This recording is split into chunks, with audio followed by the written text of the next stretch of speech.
Welcome to InfoWare. In this video, I would like to explain MapTrip Truck.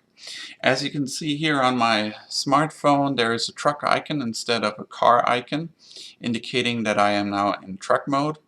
And when we zoom and pan around, we will also see some truck limitations shown clearly on the map. Like there, for instance, there is a height limit of 3 meters 70. There, the road goes under a bridge there. In this case over here, the road is completely blocked for trucks, so you cannot drive through it, or MapTrip will not drive through it, except if your destination is there, of course.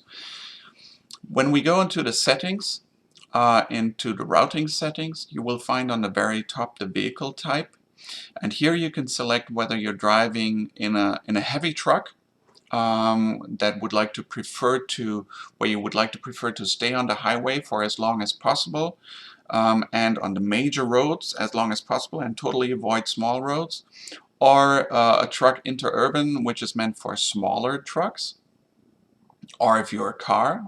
And then separately, you can choose your vehicle dimensions.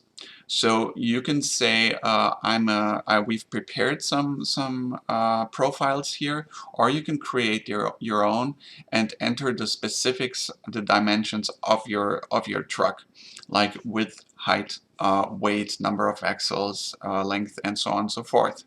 Tunnel restrictions, or whether you're transporting dangerous goods, and then the routes will be calculated accordingly. Of course, when you just go out of this, when you select a truck profile, your estimated time of arrival or your travel time will also be calculated accordingly. You will not travel as fast as with a car. And if I show you here, for instance, when I'm calculating a route, you can see this in the travel time. So an hour from here to Cologne is rather long. Stay on this road. Also, when you're in truck mode and you're going into the companion traffic by sliding the screen over like this, then you will see on the lower right hand corner this truck parking icon. And there you can select the truck parkings that you will pass on your route. So those are not truck parkings that are somewhere in the vicinity, but truck parkings that you will actually pass by. And you can see that it will show that to you on the map. It shows you some of the facilities it offers, and you can insert it directly into your itinerary, and it will calculate a route there. If this sliding thing here, if you don't like that, I must say on some devices it doesn't work so well. You can also tap directly on this arrow, and it will go back and forth between the two screens. Right, let's see.